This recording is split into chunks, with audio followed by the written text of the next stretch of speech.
Gálatas capítulo 3, eu vou ler a partir do versículo de número 23 nessa manhã. Gálatas capítulo 3, a partir do versículo de número 23. Vocês vão ler depois comigo os versículos 28 e 29. Gálatas 3, a partir do versículo de número 23. Assim diz a palavra do Senhor. Mas antes que viesse a fé, estávamos sob a tutela da lei e nela encerrados, para essa fé que, de futuro, haveria de revelar-se. De maneira que a lei nos serviu de aio para nos conduzir a Cristo, a fim de que fôssemos justificados por fé. Mas tendo vindo a fé, já não permanecemos subordinados ao aio. Pois todos vós sois filhos de Deus, mediante a fé em Cristo Jesus. Porque todos quantos fostes batizados em Cristo, de Cristo vos revestistes. Todos comigo, 28 e 29. Dessarte não pode haver judeu, nem grego, nem escravo, nem liberto, nem homem, nem mulher. Porque todos vós sois um em Cristo Jesus. E se sois de Cristo, também sois descendentes de Abraão e herdeiros segundo a promessa. Oremos ao nosso Deus. Pai, dá glória ao teu nome, Deus, na exposição desta manhã. Ó Deus, ó Pai, me lembro daquela canção que diz que eu não sou nada sem ti, ó fiel Senhor. Tudo tu sabes de mim quando sondas o coração. Tudo tu podes ver bem dentro de mim. E tu és quem nos leva a vida a uma só verdade. E quando nos olhas, nós não podemos esconder nada do Senhor. Então, Deus, lembrando dessa canção tão maravilhosa, é por causa da tua fidelidade que nós estamos aqui. E ela leva a nossa vida muito mais além do que nós podemos imaginar. Então, Senhor, com o teu olhar voltado para nós nesta manhã, enquanto ouvimos, Pai, a voz do Senhor por meio da instrumentalidade do Espírito Santo falando nas Escrituras, que nós, Deus, ó Pai, sejamos quebrantados em nosso legalismo, em nosso desejo de sermos reconhecidos demais, exaltados demais, sermos superiores demais. Que nós, Deus, ó Pai, nos regozijemos pela grande salvação que recebemos em Cristo Jesus. Que nós, ó Deus, não discriminemos ninguém, ó Deus, sonegando o Evangelho a qualquer pessoa. Mas que Deus, ó Pai, a Tua palavra impacte o nosso coração, transforme a nossa vida e nos dê um coração quebrantado e humilde. Livra a Tua igreja de qualquer espírito de soberba, meu Deus, em nome de Jesus. Dá-nos um coração humilde, quebrantado, submisso ao Senhor Jesus. Fala conosco, Deus, e nos abençoa na Tua palavra. Nós oramos em nome de Jesus. Amém. A igreja pode sentar-se.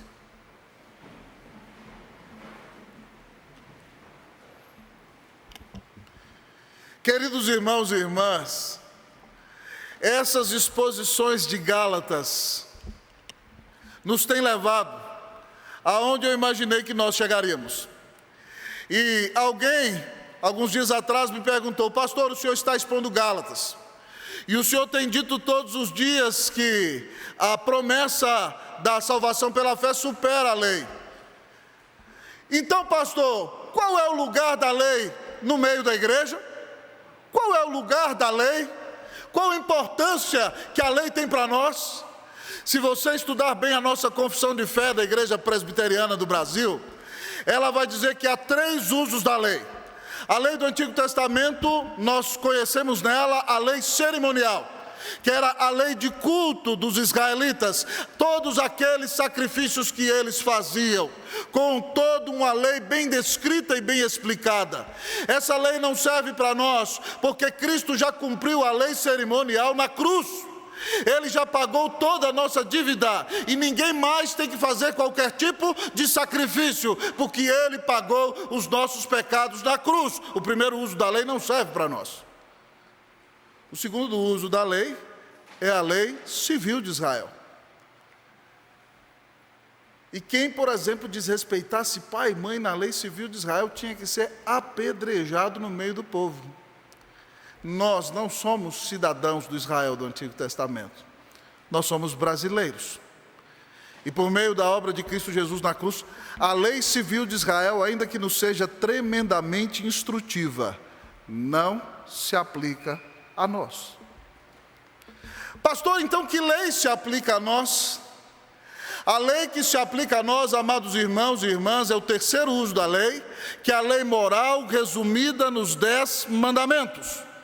Mas não se engane, Paulo tem repetido todas as vezes que ninguém pode ser justificado por obras da lei. Então você não pode se considerar justo por obedecer a lei moral que ainda se aplica a nós, resumida nos 10 mandamentos. Então, pastor, qual é o uso da lei? Para que serve a lei para mim? Antes de que você viesse a Cristo, a lei serviu para te mostrar a sua maldade, porque você é incapaz por si mesmo de obedecer os 10 mandamentos. E quem quebra um deles, quebra todos. Então, para quem não tem Cristo, o propósito da lei é revelar o seu pecado e a sua necessidade de salvação em Cristo Jesus. E para nós que já temos Cristo, reverendo, para que serve a lei? A lei, então, amados irmãos, não é um meio de justificação, porque nenhum de nós pode obedecê-la completamente.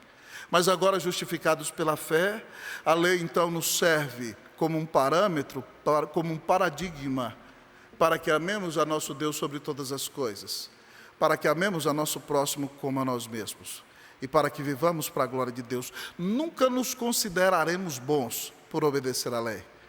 Nós vamos obedecer à lei moral porque fomos transformados e vamos fazê-lo não para sermos aceitos por Deus, mas vamos fazê-lo porque amamos o nosso Deus e queremos viver uma vida de culto todos os dias da nossa existência, para a honra e para a glória do nosso Senhor.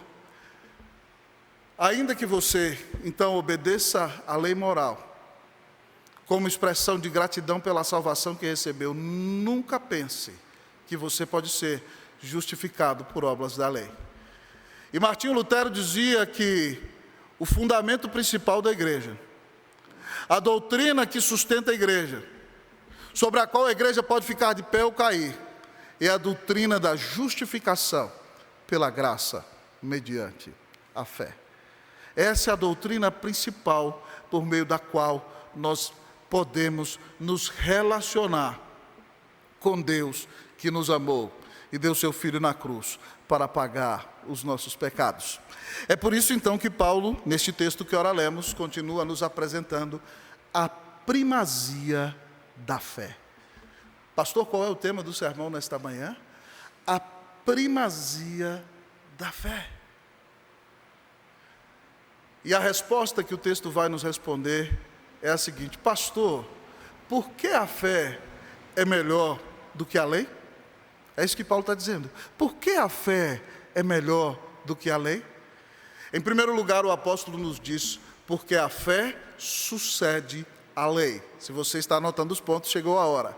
Por que a fé é melhor do que a lei? Em primeiro lugar, porque a fé sucede à lei.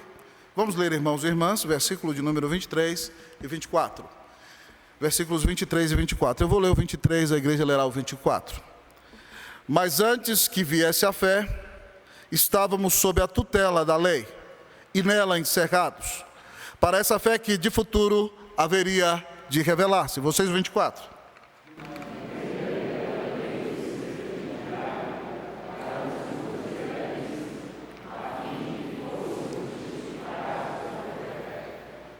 A primazia da fé. Por que a fé é melhor do que a lei?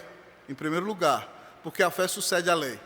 É interessante que no sermão passado, se você se lembra bem, eu expus para você, conforme disse o apóstolo Paulo, que a aliança era anterior à lei.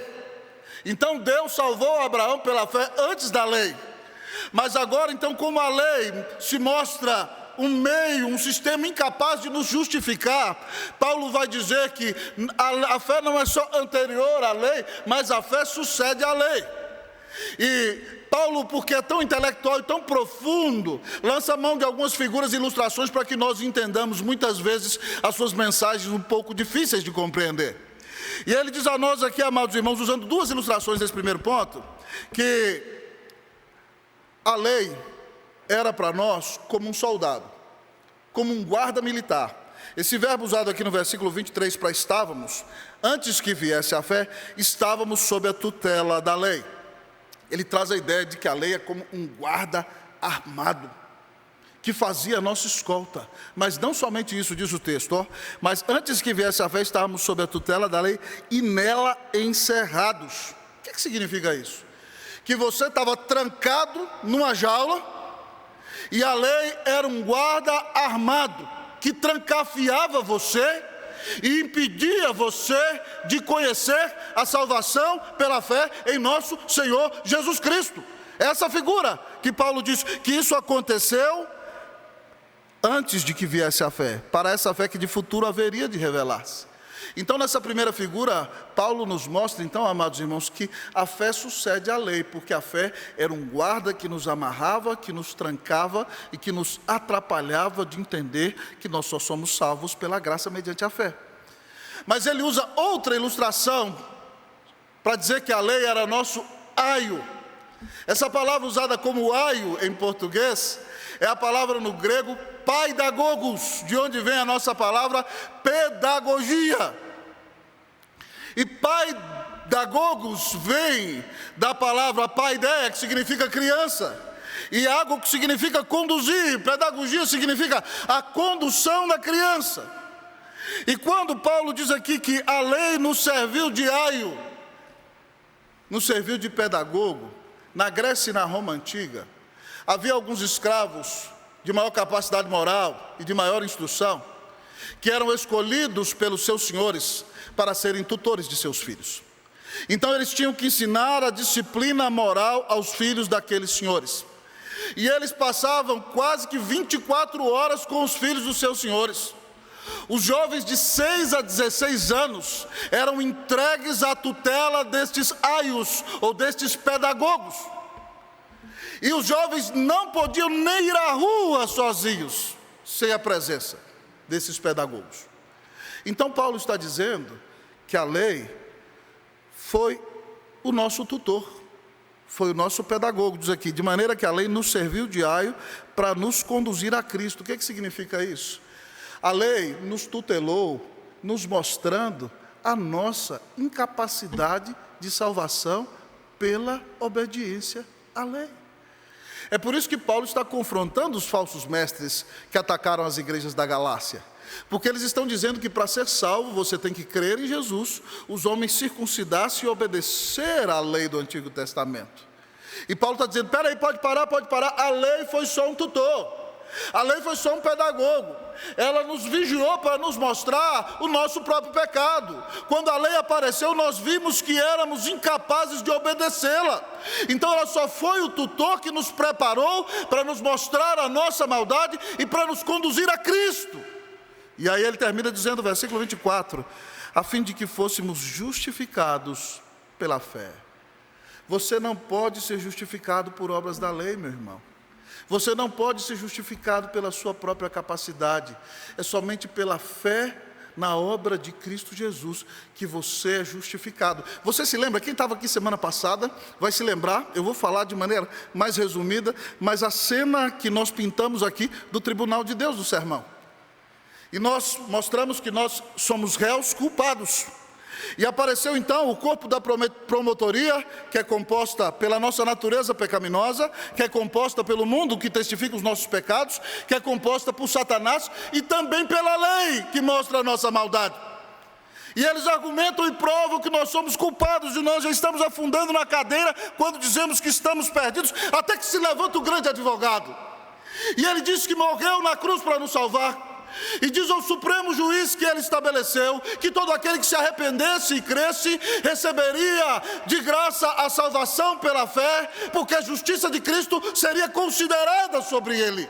Então, queridos irmãos e irmãs, diante deste argumento, Deus do seu tribunal, na hora em que você crê em Jesus, ele bate o martelo e diz, eu te declaro justo, eu te declaro inocente pela fé no meu Filho Jesus Cristo.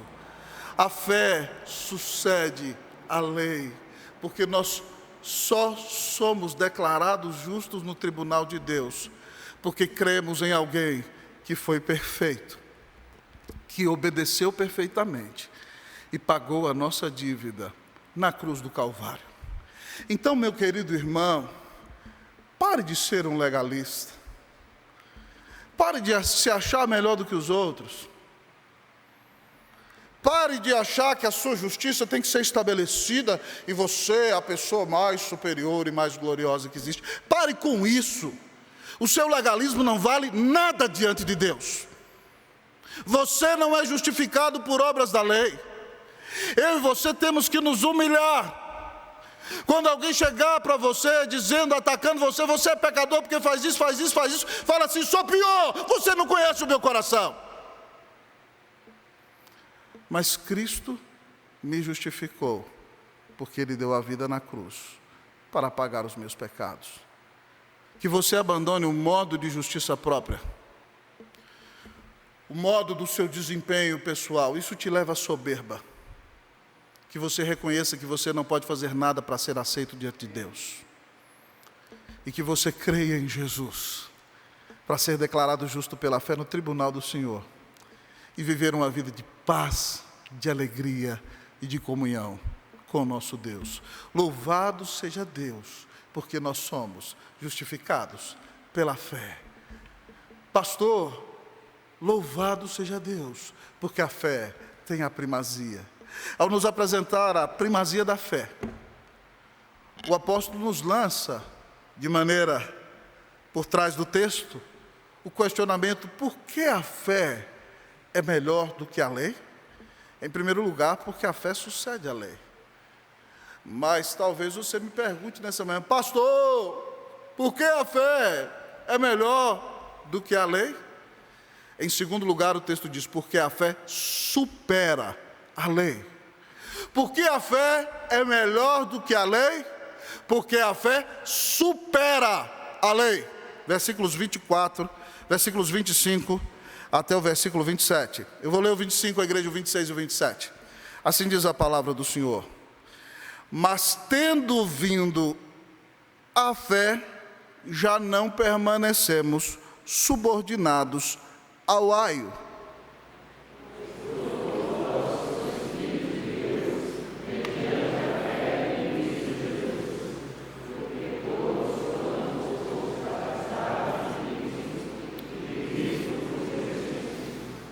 Paulo, então, nesse versículo de número 25, conta uma ilustração bem interessante. Você tem um tutor.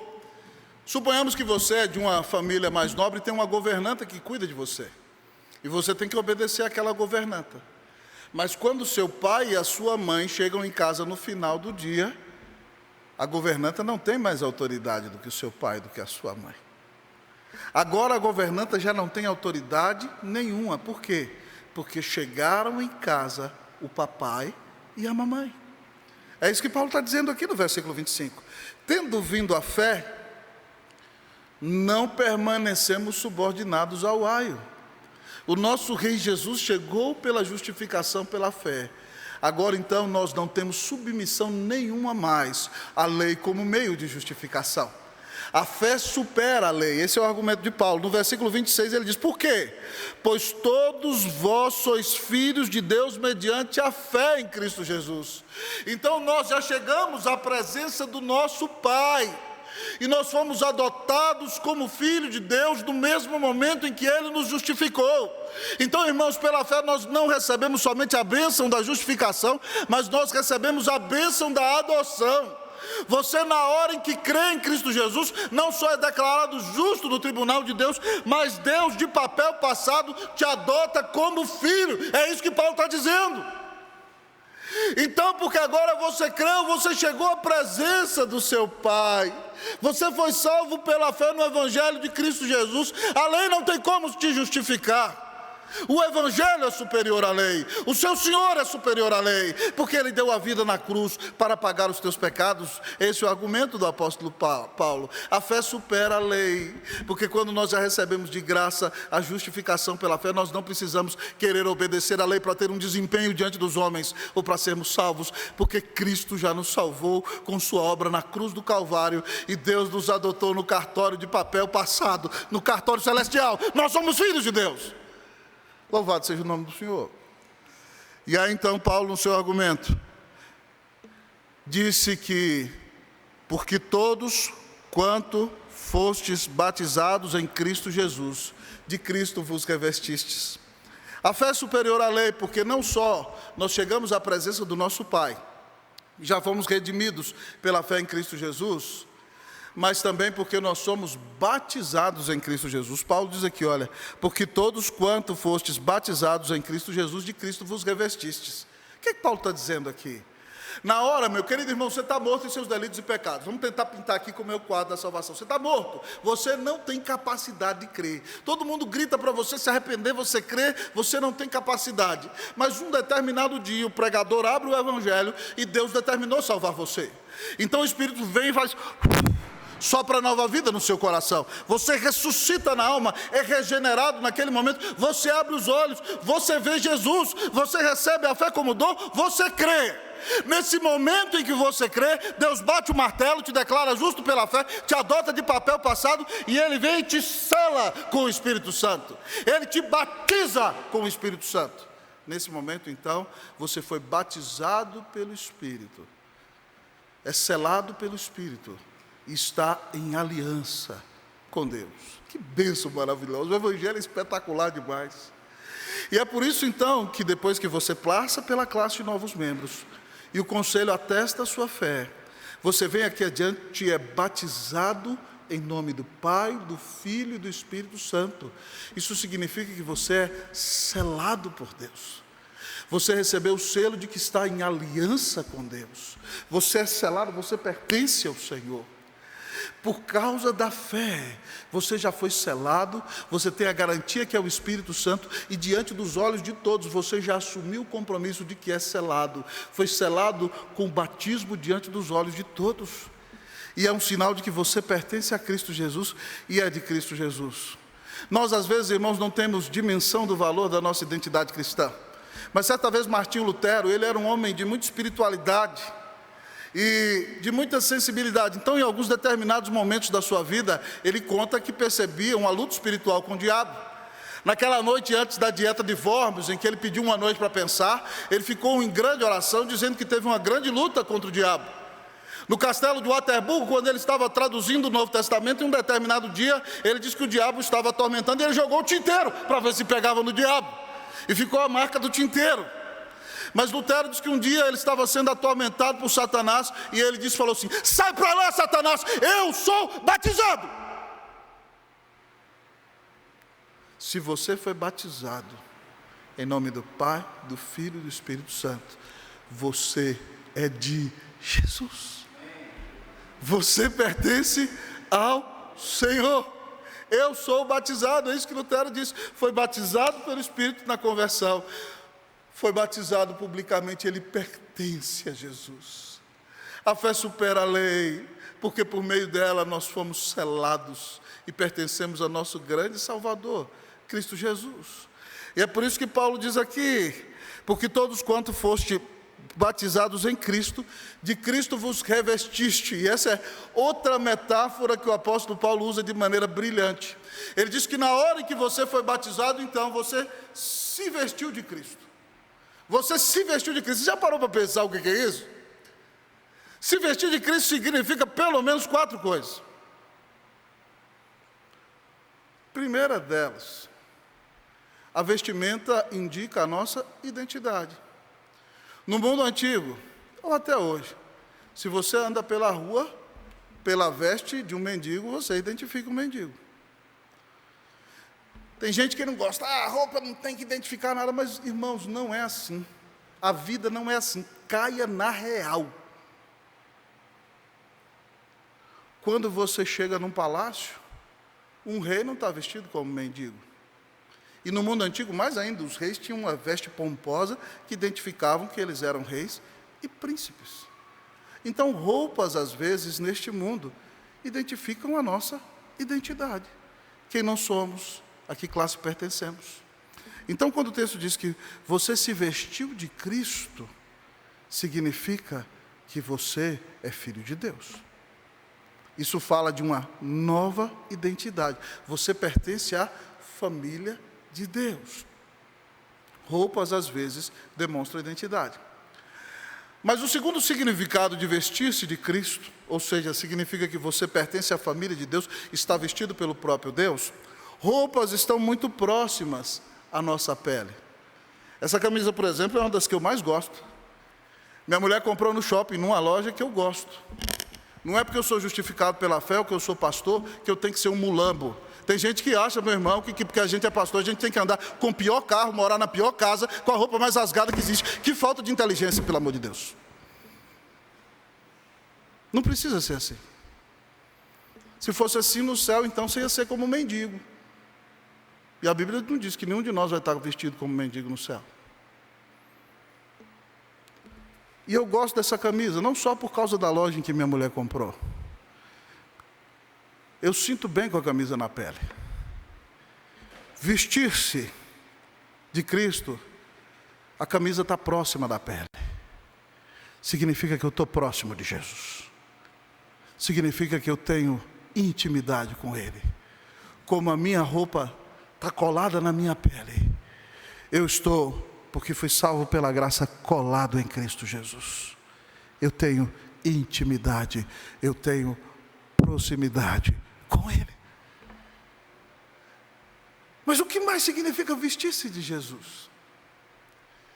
Vestir-se de Jesus significa então que agora eu vesti as roupas dele e eu vivo para imitá-lo.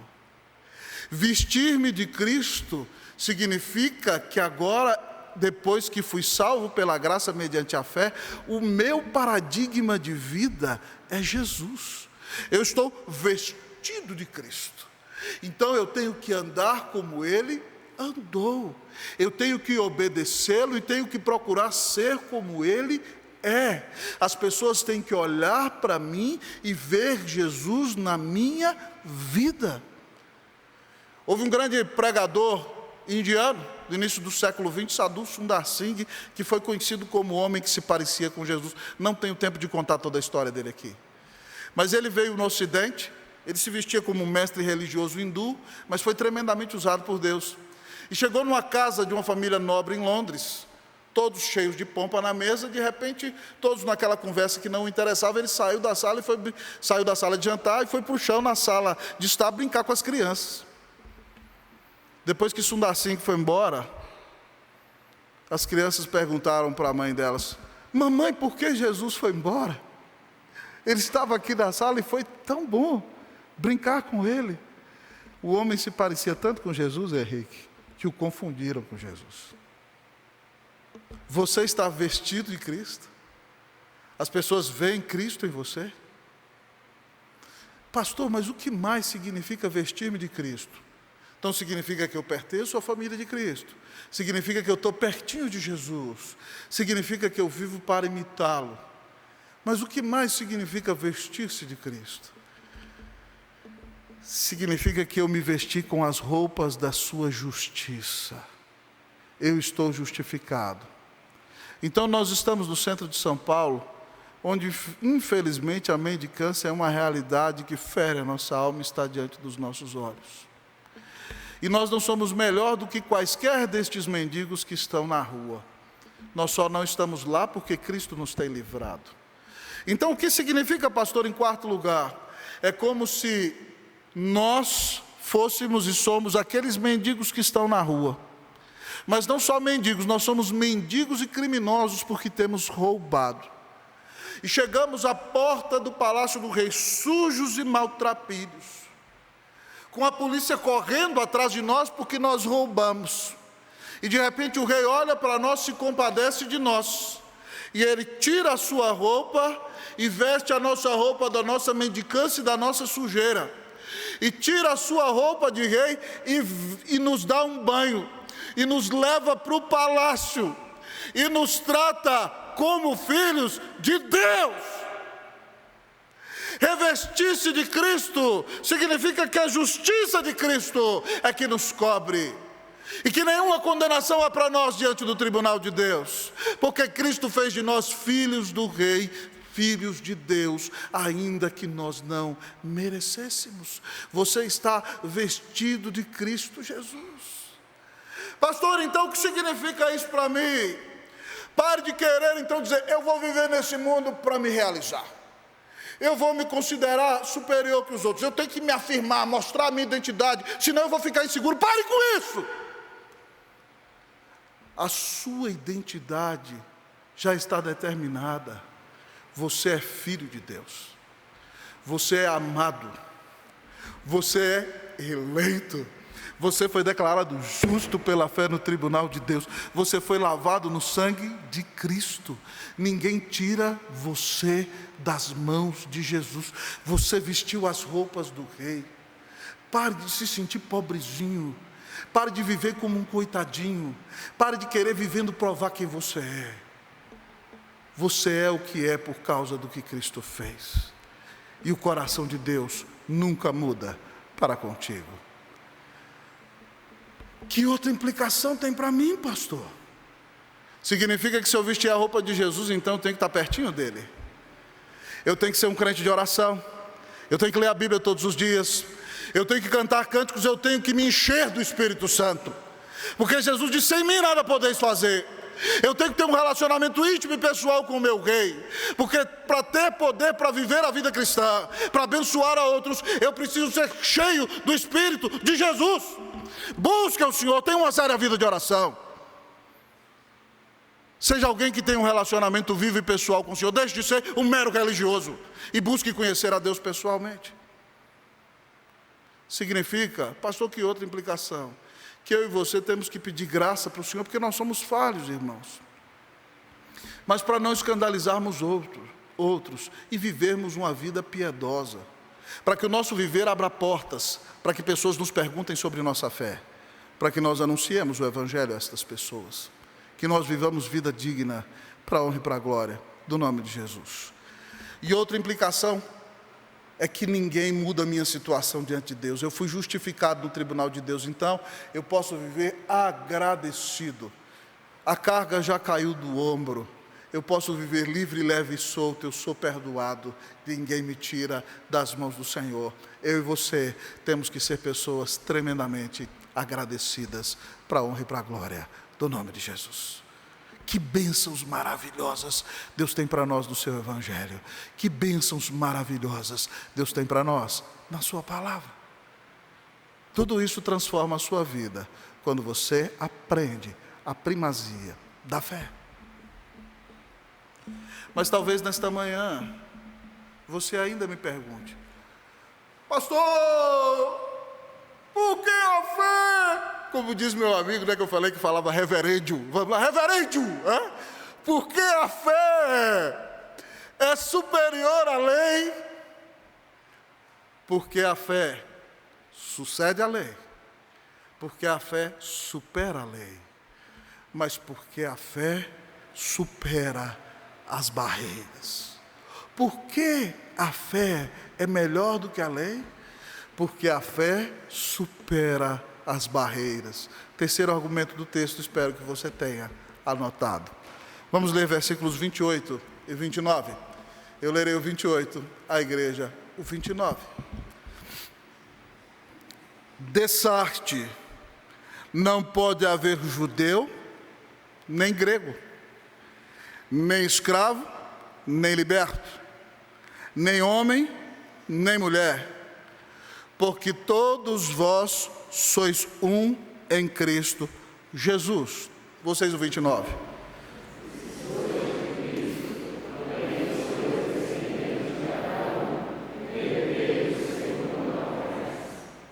Irmãos, esse é um dos versículos mais mal usados na época de hoje. Porque o movimento feminista pega esse versículo e diz aqui, está vendo? Não tem diferença nenhuma.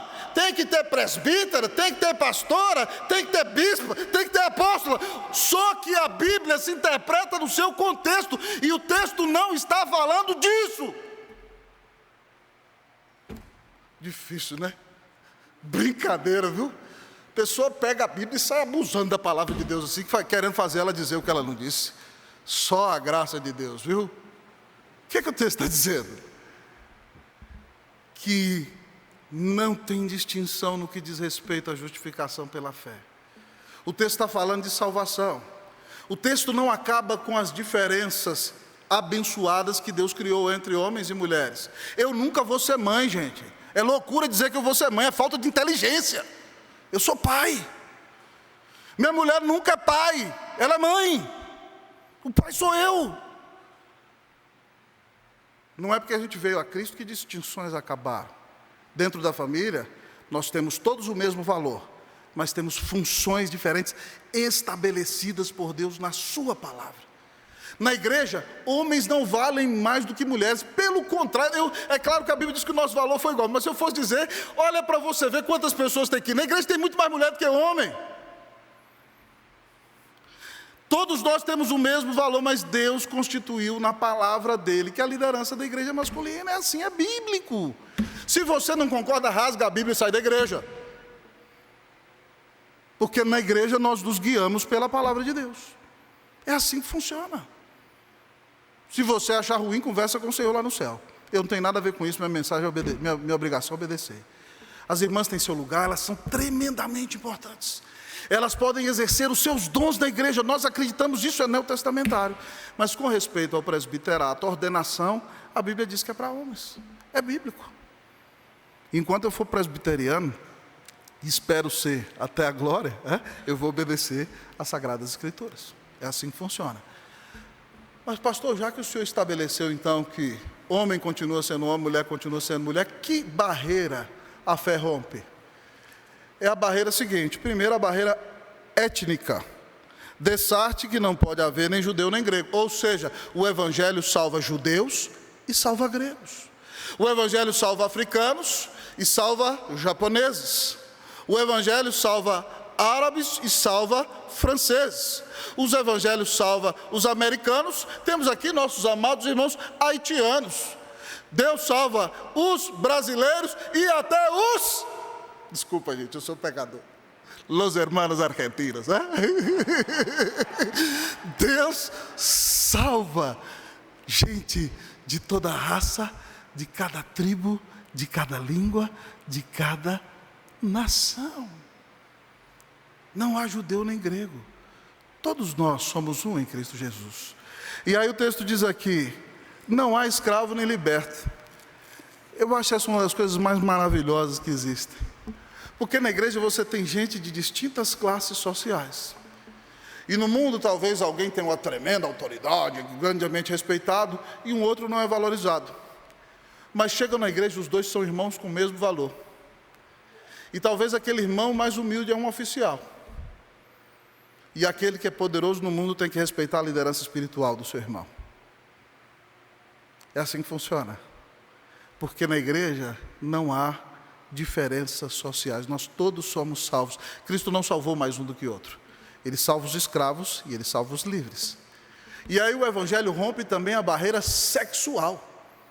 Dos sexos, diz aqui. Porque não há nem homem, nem mulher. Homens e mulheres têm o mesmo valor diante de Deus. Homens e mulheres são filhos de Deus. Homens e mulheres receberam a mesma salvação. Ninguém é mais salvo do que o outro. Aqui diz o texto: não há homem nem mulher, todos vós sois um em Cristo Jesus. O evangelho, querido irmão, rompe todas as barreiras. Barreiras nacionais, barreiras sociais, barreiras étnicas, barreiras sexuais. Nós temos que pregar o evangelho para todo tipo de gente, para gente de qualquer nação. Por isso fazemos obra missionária. Por isso temos o pastor Elias e a Giovana que estão frequentando a nossa igreja esse ano, porque estão fazendo o curso da APMT, porque já foram missionários na Índia e querem voltar, agora pela IPB. Porque nós temos que pregar o evangelho de toda raça, para gente de toda raça, de cada tribo, de cada nação. Temos que pregar para homens e mulheres. Temos que pregar para todo tipo de gente, para ricos e para pobres. Essa é a implicação do texto. E aí o texto vai dizer no versículo 29, por quê? Porque se nós somos de Cristo, nós os que cremos nele, nós é que somos os filhos de Abraão. Você, mulher que está aqui, é filha de Abraão. Você, irmão mais pobre que está aqui, é filho de Abraão. Você, irmão rico que está aqui, você é filho de Abraão. Você que é brasileiro ou que não é brasileiro, todos nós somos filhos de Abraão, porque cremos em Cristo Jesus. E somos herdeiros, segundo a promessa. Não importa o seu sotaque, a região de onde você veio nesse país. Se você crê em Cristo Jesus, você faz parte do povo de Deus. E nós somos irmãos.